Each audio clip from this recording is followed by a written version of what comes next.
I would add to that, Tim. I think you get a whole different level of respect when you tell a customer no. Yes. And secondarily, the customer is not always right, right? I've worked with reps, I'm sure you have, Tim, over the years, where whatever that customer asks for, no problem, we'll do it. Or even if it's something you can't do, they go back internally, hey, let's please, can we do this for these guys? I don't think that's a good approach because if you know it's going to blow up and it's not going to work right, and telling them no, it takes some intestinal fortitude. And the fact that you guys did, and then you followed up by saying, look, that's not a best practice. Here's how you should do it. This is how we do it for other customers. Your level of respect goes way up here, in my opinion. Yeah. Because it's almost like I just saw this on the TV the other night on the news. There's a thing like if you give a mouse a cookie, it's a kid's book. Yep. If you give a mouse a cookie, they're going to want a glass of milk. My wife always says that to me, you're just like that mouse. So anyway, it's kind of funny because until you say no, they're going to keep asking. Yeah. So good for you guys for having not only the foresight to say, hey, no, you can't, but also saying, here's why you can't, and here's why it's not a best practice. Because you elevate yourself, in my opinion, out of the gate when you do it that way. Yeah. Well, I'm not going to lie, it elongated the deal in some cases. I mean, they actually wanted to close, if I remember right, they wanted to close for fourth quarter. That clearly didn't happen. And it's because we did have to tell them no, but it was the right move. And they even acknowledged after the fact, thank you for telling us no. It was the right decision for us to change a process or change the way we do business so that we're doing it correctly. Yeah. Well, there's another angle too that's really worth pointing out in that you talked about selling internally. Well, a big part of that is maintaining credibility internally. And so if you go and promise something that isn't a best practice, is put your company in a bad spot, all because you don't know how to say no and you don't know how to negotiate, then you're going to lose on two fronts. You're going to lose credibility internally and you're going to lose credibility with the client. It's just not a good choice. And you'll ultimately probably lose the deployment mid-cycle anyway. One other thing you mentioned, Tim, you said there was 100 documents that was Workday that sent to you that you had to incorporate. I've been on that path with bullshit documents like that. I always love it because I wonder if the customer ever even looks at that stack of stuff that you send to them, even if it's digital, right? It's just the time and effort to go through it. I'm just curious, did they ever acknowledge all the stuff that you sent, meaning the customer? Not so much work, because they did it just to kind of jab you, I think, just because. But did the customer ever acknowledge all the documentation you sent over at all? So they did, and kind of the mechanics behind the scene is Acture had their own RFP format, which is not unusual at all. And forgive me, I've been kind of put out this stuff out of my mind since I've been retired. I can't remember the name of the RFP tool that they used, but it was an online RFP tool. And what I had to collate, I had to take the docs that I got from Workday and physically combine it with our docs and put it into their online form. And to answer your question, Nate, yes, they looked at everything that we like. Our initial call with them was north of 2 hours where they reviewed the RFP, and they were literally going, okay, we're on page 3 of your online response form. Can we go through these 4 questions on this? And yeah, it was crazy because normally I don't see companies pay that much attention to those docs, but these guys did. I mean, they were thorough. One thing that just popped in my head, because I had a marathon deal that was over a year at one point. I'll never forget after we got the deal, this was the most thorough customer in 30 years of sales I ever worked with. I mean, they went through every excruciating detail. And after we got the deal, went out and took him to dinner and is all the rah-rah thing after the fact. The guy's like, yeah, we talked to 7 of your clients and, we couldn't find anyone to say no. I'm thinking to myself, holy shit, I gave you 2. How'd you get 7? And I didn't say that, but I said, hold on, Pat. I said, you had talked to 7 companies? I said, I give you 2. He goes, oh, I know. He goes, but I know a lot of people that use you guys. And after the 7th one had nothing but good things to say, I kind of figured, okay, this is a smart move. I'm thinking, holy cow. So that behind the scenes stuff, did they have references that they wanted to talk to? I'm just curious how many they wanted and how many you provided and who they actually talked to type thing. How many? Yeah, same situation. I gave them 2 or 3, and they also talked to more than what I gave them because they're very connected in the industry. The procurement person actually went out and contacted her old colleagues at KPMG to find out who our other customers were, and she reached out to them directly. Wow. Yeah, I don't know if it was 7, but they talked to more than the 2 or 3 I gave them. Yeah. Some customers are just extremely thorough. And, even there was one opportunity I remember that I worked years ago where we were pretty much dialed in and they did an RFP And I told my team, our team was kind of half-assing it. And I'm like, hey, no, we gotta do this the right way. And after we won that deal, the CIO said, he goes, it's a good thing you guys took it serious because there were some very competitive responses that we received. And, and the guy basically thanked me for doing it. He goes, thank you for taking it seriously. Thank you for going through our procurement process and such. And some of it they have to do just from a checks and balances from an auditing standpoint, depending on the business that they're in. But, you can't, the thing I would say in bigger deals, and I'm sure this has been your experience, Tim, you can't half-ass anything at all in the whole process because one mistake and your deal's gone. So if there's anyone out there that's listening, that's newer to strategic sales, what I would say, bigger ticket sales over $1 million or what have you, it's a different animal and you got to be on top of every single detail. Otherwise it can go up in smoke. I'll kind of expand on that, Nate. I don't subscribe to any like specific sales methodology. Like I'm just not a believer in that stuff. What I'm a believer in is be the quickest to respond, be responsive, because what I do, what I'm leading and orchestrating on the sales side is going to be proof of what we're going to do when they're actually a customer. So I kind of have two rules that I follow: be quick to respond and be accurate and be right. And if that includes telling them no, that includes telling them no. But you need to be, I always try to be the first person to have a response in, whether that's responding to an RFP, whether that's, hey, we've got these 3 questions. I wanted to be the first person to get back to them. Yeah, that's very important, especially when in the big picture standpoint, you're the underdog, right? You got to punch. One of my old companies, the president used to say, we need to punch above our weight, right? Because we're the little old company and we're competing with, multi-billion-dollar organizations as you were, right? I mean, it's very similar scenario. One thing I have to ask Tim, so what was the significance of January 7th? Did they ever tell you? No, January 7th was a Friday. And I don't know if that was their normal process, that they just like on their procurement side, they just executed agreements on a Friday. But whatever that day was on the Monday, January 3rd or 4th or whatever it was, I got an email saying, send over your final contracts. We're moving forward and we'll be executing everything on January 7th. And I kid you not, at like 9 a.m. on January 7th, DocuSign came through. I was hitting refresh for like 2 hours until I saw it through. And what was really funny is the morning of, I got into work that day at like 7. I normally didn't get into work that early, but my boss is messaging me on Teams, and he's like, hey, today's the day. I'm like, dude, no, don't jinx, shut up. Nobody say anything. Yeah, that's a great story. Yeah, they take on lives of their own, don't they, Tim? It landed me where I'm at today. So in hindsight, everything is great. That's for sure. So one other question I have on that. So did you, just from a selfish standpoint, and maybe it led to where you're at right now, but did you buy anything for yourself? Was there a toy you wanted or anything like that? I didn't. I'm sure there was. I'm not a big spender. I'm a pretty frugal guy. I'm sure there was like something that I went out and got. It was like very small. I remember I put 90% of when I got, they actually paid me in 2 payments, and I was kind of concerned about getting paid on the deal because we were not a huge company. So they paid, the first cut was like, I don't know, it was like 60 grand. They paid me, and all of that went directly into our brokerage account. So it just moved right from checking to broker. I don't see it. And then the bulk of the payment came the following quarter. I think we went to Charleston, South Carolina. My wife, me, and my daughter. My son was in college at the time, so he couldn't go. We went to Charleston, South Carolina for a long weekend. That was it. I put the rest of it into savings. That's beautiful. That is awesome, man. That brings a tear to my eye, Timmy, because you know how fiscally responsible I am. So, it's funny with that deal. That's like in some cases, that's a life-changing deal. It was. Right?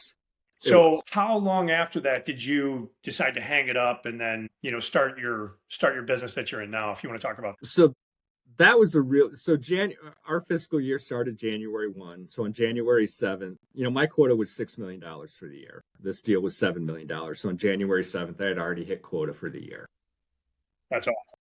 I believe it or not, I got 3 more, for us, large deals. I got one every quarter first, second, third, fourth quarter, I got a large deal every quarter. Like the amount of money I made that year was silly. And it was after I got that last deal in that mentally I checked out. Like, I'm not going to lie. That following year, I did not perform well. And it was because I was just kind of done. I actually changed jobs from that company about 2 years after that deal closed. I spent another year and a half at an organization. I was just trying to kind of keep the lights on, make money so I started to Play It Again Sports. Our family owns that business.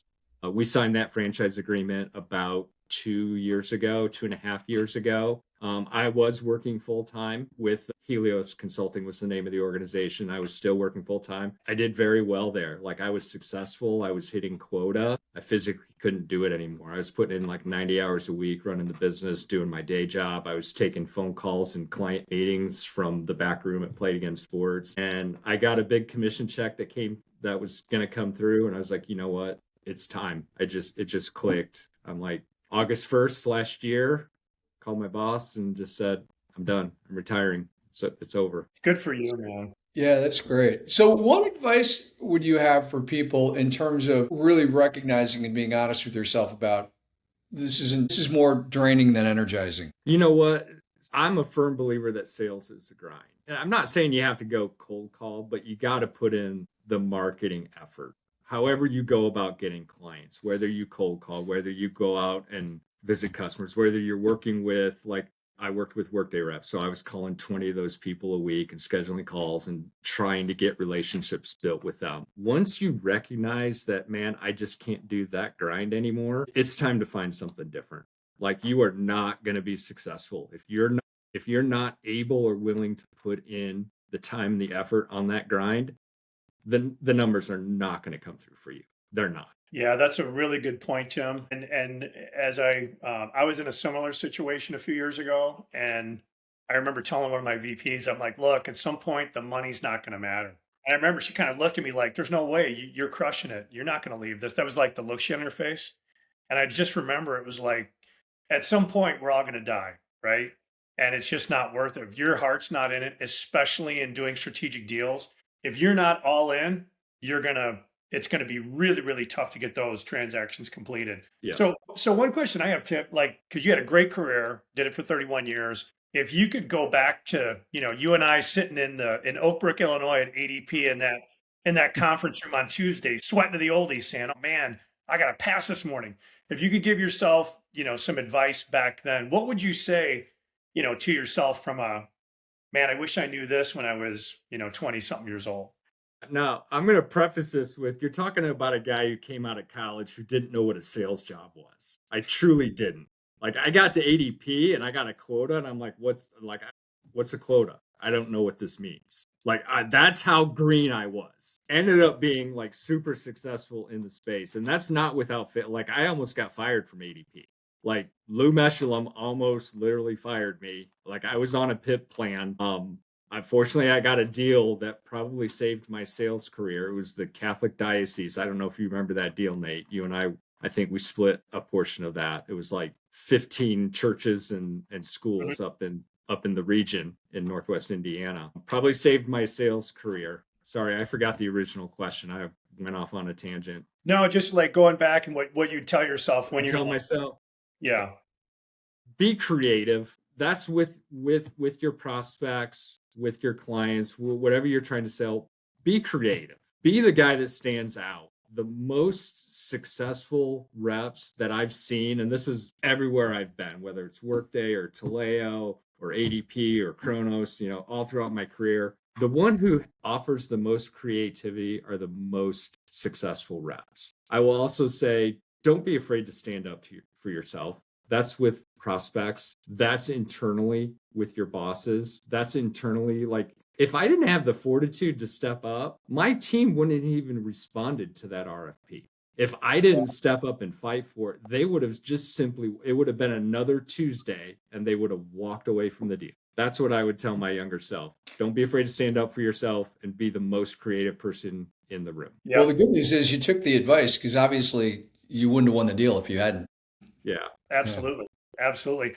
Is there, kind of along the same lines, Tim, is there anything different you do in your career looking back? God, that's a tough question. Anything different I would do in my career? You know, Nate, I kind of look at this as like the amount of money that I can make versus the career that I would have. There's nothing else I could have done. Like I feel like, and this is not me bragging. I feel like became really good as a sales professional, especially on the strategic deals and the larger deals. I felt like I knew how to orchestrate a sales cycle. I knew how to overcome hurdles. I knew how to get deals from one stage gate to the next and just keep us in a position where we could win the deal. Is there something else? Could I have gone and I really couldn't have gone anywhere else and done anything different and made the type of money that I wanted to make in order to be successful. So I don't think there's anything else I would have done from a career standpoint differently. How have you leveraged what you learned with the Play It Again sports? Man, that's a great question, Rob. Intestinal fortitude. You never. So this is a retail, like I've got 5,000 things I'm responsible for as a business owner. It can be everything from the HVAC is down at our system. Just on Friday, our power went out. Like we had to go to like backup with being able to cash people out. We actually had one of the best days in the last 6 months, and we didn't even have any power in the store. It's, hiring the right employees. It's training the employees and making sure they're successful. It's dealing with rude customers. It's dealing with customers that don't know anything about sports, and you got to try to educate them. It's the intestinal fortitude to just never give up, to always just keep doing it. I love what I'm doing right now. I get up and go to the store. I open the store hours, sometimes 2 hours early, just because I love being there.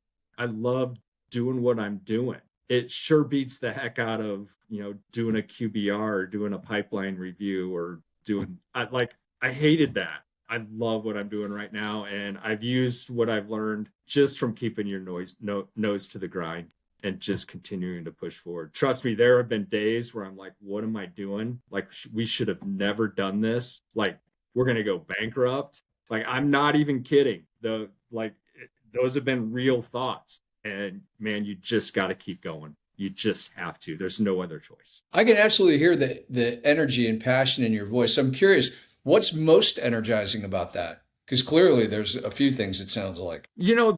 The reason why we started what we're doing right now, was twofold. One, our family is like big on recycling and making sure like the environment is safe. So our sporting goods stores takes used equipment in from the community. We buy it from the community. We give it a new life. It helps somebody else.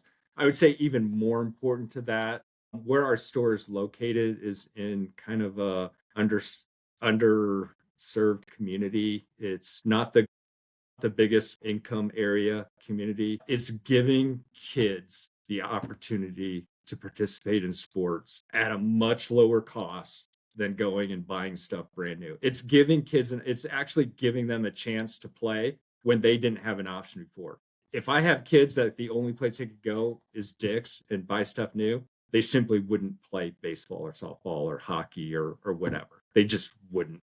The biggest thing for me, what I get energized about, is kids coming up and picking up a $10 pair of used cleats, so now they can play baseball this season. I love when I see that in my store. That's cool. Have you done anything with because I don't know. I mean, I'm familiar with the brand, but I don't know that much about it. And I'm curious if there's opportunities for people to have like a nonprofit aspect where people donate. That's actually a big thing on my list. It's already March, halfway through March. It was on my priority list for Q1 this year. I'm trying to get it done. So there is an opportunity. We want to identify at least 2 to 3 non-for-profit organizations. We're targeting like maybe kids' cancer charities or not-for-profit sporting goods for children in the area, something along those lines. And it would give the opportunity for people to come in, sell their used items to us, but as opposed to them taking the cash, they would say, you know what, just donate it to one of these not-for-profits. So that's on the top of my list. I need to get partnered with one of those not-for-profits so that when people do come in, they have the opportunity to say, you know what, just donate it to this not-for-profit for me. That's great. Well, if you want to just get outright donations, send us a link and we'll include it with the video. Yeah, for sure. Absolutely. Yeah, Timmy, two more things, and then we can wrap it up if you all are good. with respect to play it again, we used to use it all the time. When my boys were in baseball, cleats, bats, gloves, all of it. I mean, it was a great store. And where I used to live in Naperville, it was a very high traffic store. And Naperville is it's an affluent area, right? Yeah. Yeah. I was a little bit too redneck for Naperville, in my opinion, but with all the hunting and fishing I do and such. But my kids always had really good, used cleats. And some of them, if the kid wasn't a very good player, they were like brand new shoes, right? Yeah. Yep. So kudos for that, for the giving back standpoint. And based on your career, you were able to make that move and take that risk to do it. So that's very, very commendable, because not everybody has the, as you said, intestinal fortitude to go out and start their own thing. But trust me and my wife talked about it for a long time. It was jumping off a cliff, and that's not like who I am. I'll tell one more quick story.